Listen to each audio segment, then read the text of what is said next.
헤롯 왕 때 예수님께서 유대 베들레헴에서 태어나셨습니다. 헤롯 왕은 헤롯 대왕이라고도 불리는데 이방인인 에돔인임에도 불구하고 권모술수를 써서 정통 유대 왕가인 하스몬 왕가를 축출하고 왕위를 차지한 자였습니다.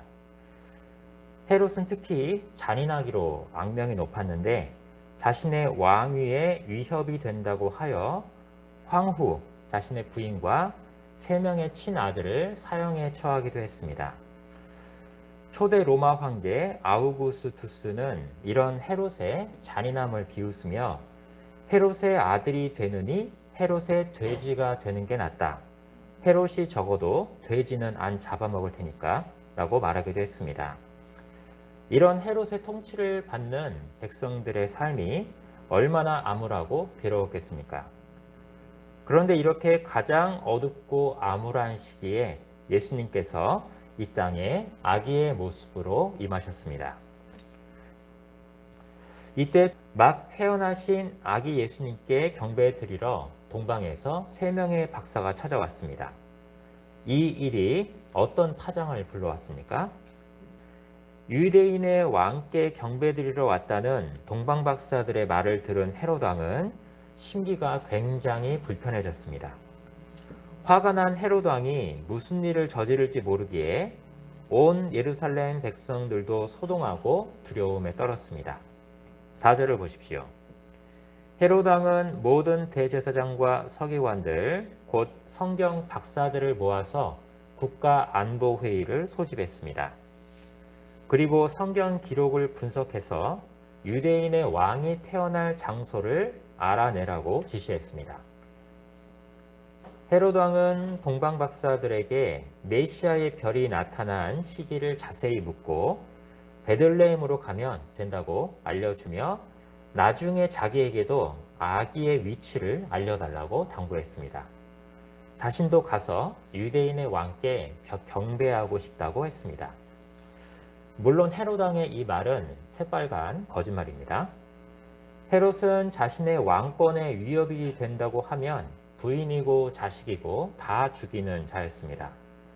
16절을 보면 이후 헤롯은 동방 박사들이 자신을 피해 다른 길로 돌아가고 아기 예수님을 정확히 찾아낼 수가 없게 되자 후환을 없애고자 베들레헴과 인근 지역의 2살 이하 영유아들을 모두 잡아 살해하는 끔찍한 짓을 저지르므로 자신의 본색을 드러냅니다.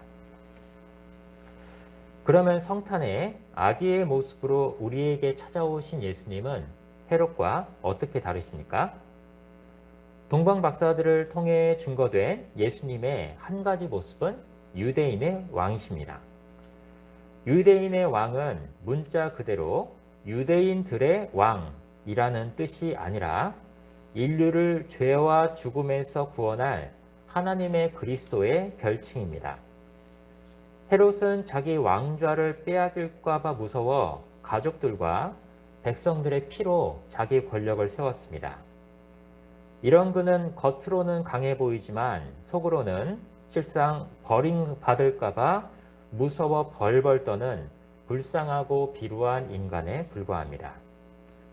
그러나 유대인의 왕 그리스도이신 예수님은 전능하신 하나님으로 하늘과 땅의 모든 권세들을 다스리십니다. 위로 하늘의 천사들부터 아래로 지옥의 마귀들까지 예수님의 명령을 감히 거스를 수 있는 존재는 없습니다.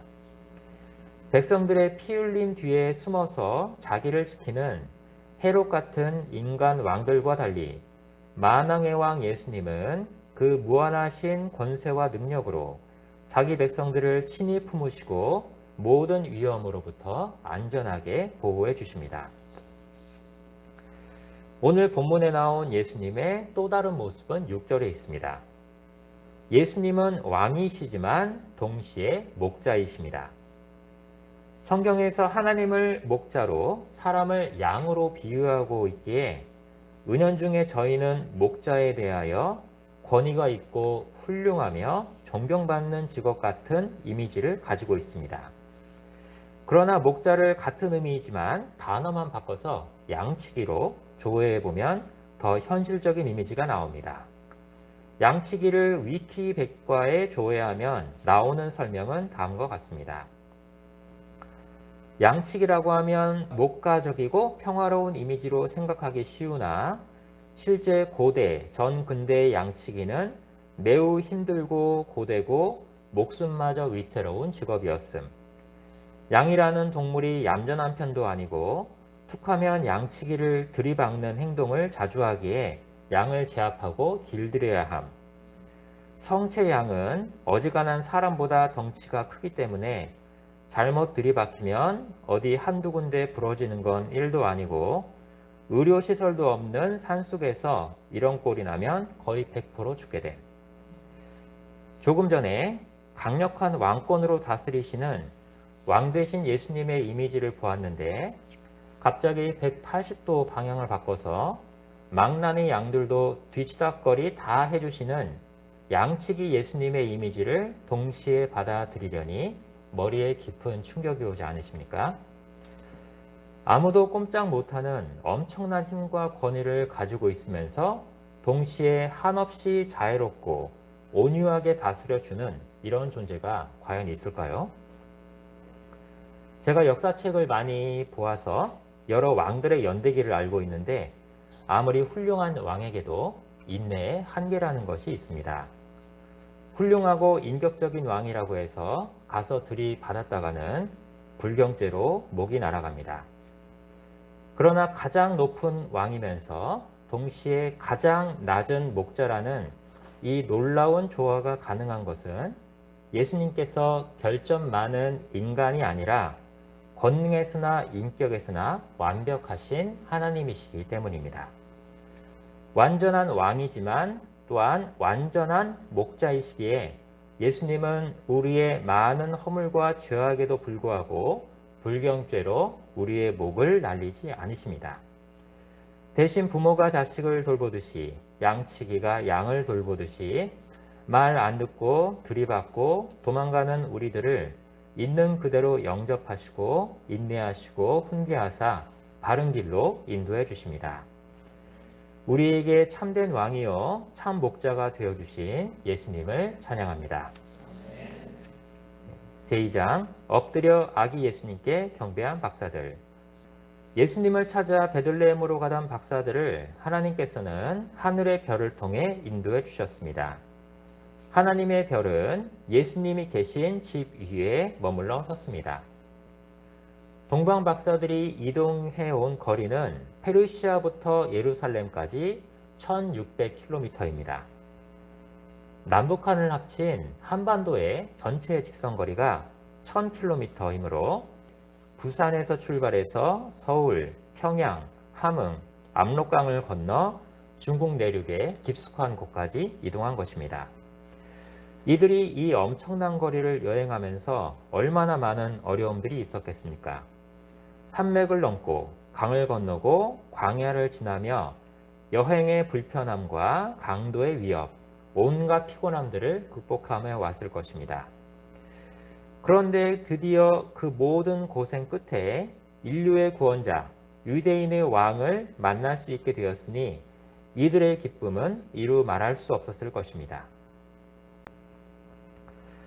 동방박사들의 편도로 1600km, 왕복으로 3200km, 동방박사들의 여정이 이렇게 뭔가 싱겁게 끝납니다.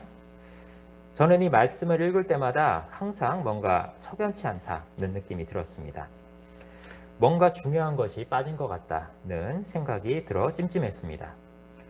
뭐가 빠졌을까? 이번 메시지를 쓰며 가만히 생각해 보다가 한 단어가 떠올랐습니다. 보상. 수고에 대한 보상이 빠져 있었습니다. 동방박사들이 한반도 최남단에서 최북단까지를 3번 오르내리는 거리를 오가며 수고했고 황금과 유향과 모략이라는 보물까지 들이므로 금전적으로 상당한 지출을 했음에도 하나님께 상으로 받은 것이 아무것도 없다는 것이 이해가 가지 않고 받아들이기가 힘들었던 것입니다. 그러면서 경배의 의미에 대해서 다시금 생각해 보게 되었습니다. 경배의 사전적 의미는 공경하여 절하는 것입니다. 경배의 대상이 되는 존재를 공경하고 절하는 것이 경배의 전부입니다. 경배의 사전적 의미 안에는 대가나 보상과 관련된 용어는 아무것도 없습니다. 우리를 구원하시기 위해 예수님께서 하늘 보좌를 버리시고 이 땅에 아기의 모습으로 내려오셨습니다. 이 예수님께 드리는 것인데 보상이 없으면 어떻습니까? 예수님을 사심없이 공경하고 경배드리는 것 자체가 오히려 우리 마음에 어떤 보상보다도 더욱 큰 기쁨을 줍니다. 제가 회사에서 오래 일하며 give and take, 주는 게 있어야 가는 것이 있고 내가 얻는 것이 없으면 나도 주지 않는다 하는 정서에 많이 물들어 순수한 경배가 무엇인지를 잊고 살았습니다. 제가 세상의 때 묻은 마음을 예수님 앞에서 회개하고 예수님을 공경하여 절하는 진정한 경배를 드리는 자가 되기를 기도합니다. 메시지를 쓰며 곰곰이 돌아보니 제게 가장 큰 기쁨이 되었던 것은 수고해서 받은 보상이 아니라 보상을 생각하지 않고 예수님께 드렸던 것들이었습니다. 열심히 공부해서 하나님을 잘 섬겨보겠다고 아이들이 잠든 새벽에 늦은 밤에 부엌에서 밥상 펴놓고 5년간 했던 성경 텍스추얼 스터디, 요즘 매일 열심히 하고 있는 저녁 개인기도, 올해 초 회사에서 1년 과정의 임원 후보 교육 프로그램에 들어갈 수 있었지만 현재 하나님의 뜻에 맞지 않는다고 여겨 스스로 거절했던 일 등 주님께 마땅히 드려야 한다고 여겨 드렸던 헌신이 어떤 보상보다도 제 영혼에 큰 기쁨과 행복을 주었습니다. 제가 삶 가운데 이런 경배를 더욱 많이 드리는 자가 되기를 기도합니다. 저희 각자의 내면에 예수님을 향한 경배의 마음이 일어나고 참된 경배를 드림으로 동방 박사들처럼 큰 기쁨을 경험하는 성탄이 되시기를 기도합니다. 결론입니다. 예수님은 참된 왕이요 참된 목자로 우리를 구원하시기 위해 아기의 모습으로 이 땅에 오셨습니다. 우리의 왕이요 목자이신 예수님께 참된 경배를 드림으로 예수님의 이름에 합당한 영광을 돌려드리는 저희 모두가 되시기를 기도합니다.